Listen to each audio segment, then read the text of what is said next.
안녕하세요. 운동하셨나요? 네, 이제 속속 아이들 방학 다가오고 있죠. 방학을 생각하면서 가장 걱정스러운 것들이 뭘까 생각해 보다가 정말 이 말씀은 제가 드려야 되겠다. 우리 아이들 이제 대부분 스마트폰 가지고 있을 거예요. 좀 안 쓰고 버티던 아이들도요, 이제는 더 이상 방법이 없다. 하나, 둘, 백기를 들고 있는 상황이고요. 실제로 초등학생들의 스마트폰 사용률은 빠른 속도로 올라가고 있고, 그것은 거의 이제 100에 수렴하지 않을까라는 생각이 듭니다. 자, 아이들 손에 스마트폰이 하나씩 있는데, 방학이 되면 기다렸다는 듯이 하루 종일 스마트폰을 하게 될 거예요. 유튜브를 하루 종일 본다기보다는요, 쉼 없이 스마트폰을 통해서 친구들과 온라인 소통이 이루어지는 거죠. 친구들이 만나지 못하니까 더 활발해질 거고요. 그리고 스마트폰을 사용할 수 있는 시간이 많다 보니까 친구들이랑 수다 떨고 싶으니까 이제 단체 방 그리고 여러 가지 메시지를 주고받는 일들이 늘어나게 될 텐데요. 이럴 때 우리가 조금 주관을 가지고 아이에게 원망을 들을 수 있고 아이 친구들은 싫어할 수 있으나 우리 집은 그런 집, 그러니까 정말 아이를 위해서 우리 집만의 가이드 라인을 세우고 밀어붙이겠다라는 그런 단호함이 필요한 시기라고 생각을 합니다. 내 아이를 지키는 건 나잖아요. 네, 나 아니면 누가 지켜줍니까? 자제력도 없고 분별력이 없는 아이들에게 스마트폰을 쥐어주고 알아서 잘 써, 적당히 써, 이상한 거 하지 마, 나쁜 거 하지 마, 너무 많이 하지 마 하면서 실제로 실천할 수 없는 가이드만 주고 알아서 하라고 한 다음에 어떤 사건이 벌어지고 나서 그때서야 땅을 치고 후회하시는 분들이 너무 많습니다. 자, 소 잃고 외양간 고치면 안 되고요. 미리미리 우리 집에 가이드와 규칙이 있어야 된다라는 거 기억해 주세요. 자, 먼저 카카오톡입니다. 개인 메시지는 크게 문제가 되지 않아요. 문제는 단체 방입니다.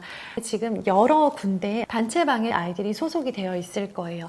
특히나 학급에서 단체방이 열리거나 선생님은 안 계시더라도 아이들이 서로를 초대해서 많은 단체방에 소속된 적은 아마 처음일 거예요. 점점 더 심해지리라 생각되고요. 그 방이 가지는 부정적인 요소만 있는 것은 아니지만 우리 아이들의 경우에는요, 정말 그 방 안에 상주하면서 하루 종일 핸드폰을 붙들고 앉아서 뭐든 친구들의 반응을 끌어낼 수 있는 새로운 것들을 계속적으로 올리는 친구들이 있어요.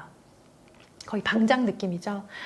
네, 뭐 특별히 막 재밌는 사진이 있으면 막 퍼다 나르고요. 이모티콘을 하루 종일 계속 쓰는 친구들도 있고요. 유튜브 영상 재미있는 거, 뭐 쇼츠 같은 거 막 갖다 올리는 친구들도 있고요.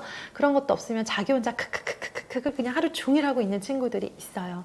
그래서 뭐 잠깐만 확인을 하지 않으면 몇백 개씩 수북하게 쌓이기도 하고요. 또 어떤 친구들의 경우에는 너는 왜 이렇게 확인을 늦게 하냐? 너는 왜 이렇게 답을 늦게 다냐? 하면서 아이가 이 스마트폰을 손에 놓지 못하게 만드는 그 분위기를 유도하는 친구들도 있는 게 현실입니다.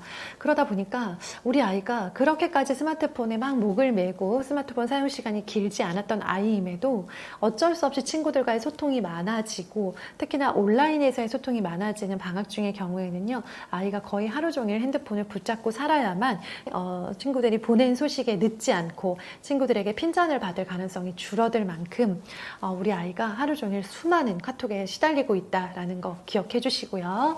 자, 두 번째는 인스타그램입니다. 네, 인스타그램은 좋은 점도 많아요. 사진을 통해서 기록하고 또 많은 사람들과 소통할 수 있다. 그리고 살아가는 모습들을 서로 보면서 공유하고 좋은 정보들을 얻을 수도 있는데, 문제는 인스타그램의 경우에는요, 내가 연락처를 저장한 적이 없고 알지 못하는 사람에게 나의 피드와 나의 계정이 공개될 수 있다는 것이죠.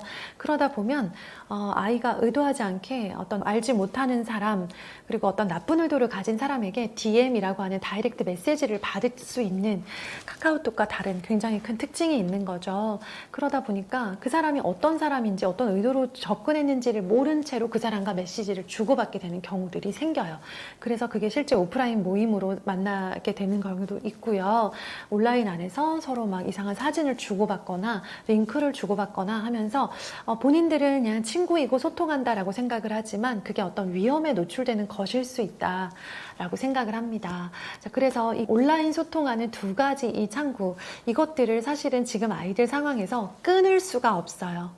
이미 아이들은 너무 많이 깊이 들어갔고요. 안 하던 아이들도 시작을 하지 않으면 소외당하는 그 정도의 분위기예요. 그래서 이것들을 시작하고 있는 아이를 화가 나서 막 앱을 지워버리고 탈퇴시키고 이거는 극단적이라고 저는 생각이 되고요. 아이들이 이미 하고 있다라고 한다면 하루에 그 앱을 사용할 수 있는 시간을 정해주시고요. 뭐 그게 1시간이 됐든 2시간이 됐든 아이와 협의하시고요. 그 시간 동안에는 카카오톡을 확인하고 답장을 보내고 본인도 뭐 어떤 재미있는 사진이 있으면 올리고 그것들을 하는 건 상관이 없다.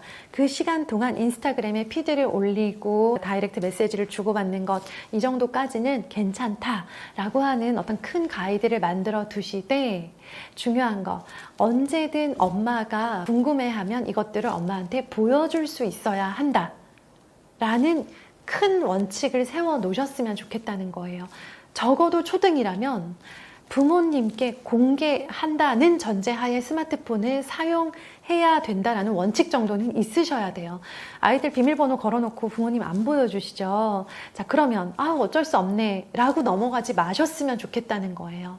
단호하게 말씀을 해서라도 우리 아이들이 부모님이 모르는 그 온라인 공간 안에서 친구들과 나도 모르게 욕설을 주고받고 이상한 사진과 링크를 주고받으면서 학교 폭력의 가해자가 되고 혹은 피해자가 되고 그것 때문에 마음의 상처를 입고 온라인상에서는 정말 다른 모습으로 스트레스를 풀고 있는 아이를 발견하게 되는 일이 없으셨으면 좋겠어요. 이것은 부모님의 의지와 결단이라고 생각을 해요. 너무나 안타깝게도 생각보다 정말 많은 부모님들이 알아서 조절하기를 기대하시는데요. 어른도 조절이 안 되는데 아이들이 조절이 가능할까요? 아이들에게는요, 이것을 그만두게 만드는 최소한의 규칙이 필요하다. 엄마가 악역을 맡으셔야 돼요. 무조건 부모님 핑계를 대게 만드세요. 우리 부모님은 몇 시부터 몇 시까지만 확인하고 답장 보내게 하셔. 우리 엄마 되게 무서워. 우리 아빠 되게 엄하신 분이야. 아이 친구들 사이에 부모님의 이미지를 그렇게 만들어 두고 아이가 이 규칙을 지키기 위해서 부모님 핑계를 대고 어쩔 수 없이 나도 너희들과 정말 소통하고 싶지만 우리 집은 장난 아니란다 라는 이미지를 주어서 아이가 그 원칙을 지켜갈 수 있게 해주세요. 최소 초등 때까지입니다. 초등은 융통성 없습니다. 쓸 수 있는 시간, 최대 시간과 몇 시부터 몇 시까지 쓸지 이번 방학에 어떻게 할지 정해 놓으시고요. 친구들이 뭐라고 하면 무조건 부모님 핑계 대고 그렇게 해서 외로워질까 봐 걱정된다면 외로운 게 낫습니다. 그 정도로 심각하게 중독되어 있는 애들이 많다. 그리고 진짜 친구는 온라인에서 하루 종일 카톡 주고받는 친구가 아니고요. 교실 안에서 실제로 대화를 나누고 같이 놀고 뛰고 하는 친구들이라는 거 기억하시고요. 우리 아이가 카톡 시간을 제한하고 인스타그램을 못 쓰게 한다고 해서 따돌림을 당하고 외로울까 봐 너무 걱정하지 마시고요. 우리 아이가 건강하고 부모님과의 관계가 잘 되어 있다면 학교에서 오프라인에서 친구들에게 사랑받는 친구일 거다라고 믿어주시고요. 온라인에서의 소통에 우리 부모님도 조금 거리를 두시고 불안감을 내려놓으시고요. 여유롭게 생각하시면 좋겠습니다. 그렇게까지 하루 종일 매달린다고 해서 친구가 생길 것 같으면요. 그 방의 방장들은 다 인기 짱이 되어야 돼요. 그거 아닌 거 아시죠? 우리 아이들 건강하게 성장할 수 있도록 지켜주세요. 감사합니다.